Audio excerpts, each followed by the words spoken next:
Well, with us in the studio is Captain Roger Melburge, who's a jumbo jet pilot of some considerable experience, and indeed is working for British Airways.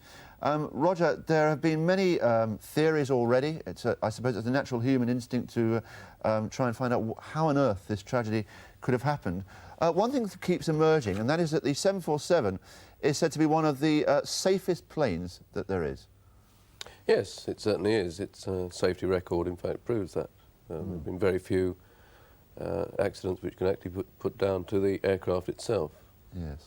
In fact, it's had very few accidents in total, in considering the number of aircraft that have been built of its type. The one disaster that springs immediately to mind, of course, is the Japanese disaster 3 years ago, 500 people losing their lives.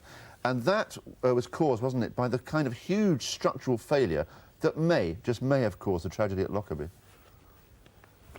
Well, the rear pressure bulkhead in that case was destroyed, and that caused the airplane to crash. But in fact, the airplane flew around for some considerable time with the crew in contact with the ground before the final impact. A more close parallel would be the Air India 747, which was destroyed by a bomb just off the Irish coast a few years back.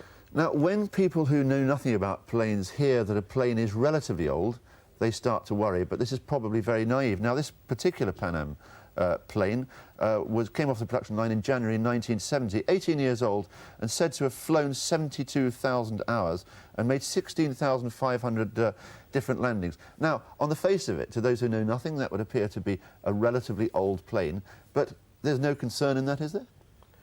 No, the aircraft are subject to regular checks, and you say 16,500 landings, which is 16,500 pressure cycles, which is the fatiguing part of the aeroplane's operation, in that whenever you take off and climb to altitude, the aeroplane is pressurised, and then when you land, of course, it's depressurised.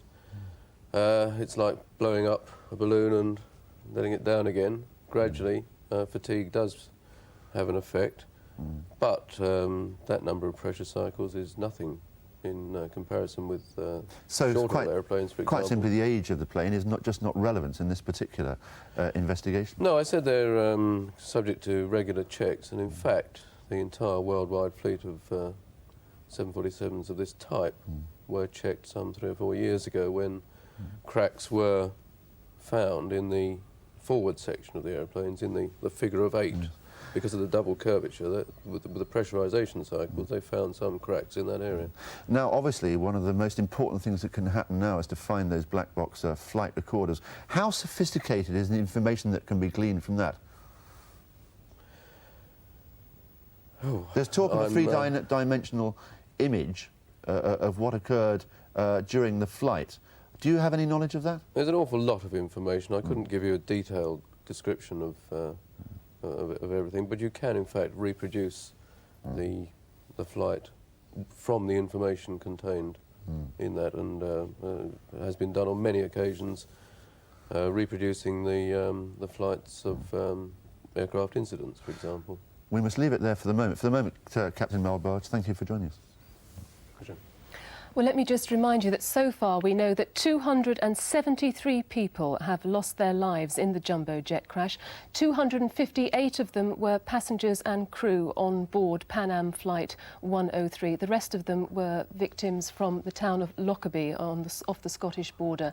And we will be returning live to report from Lockerbie after this break.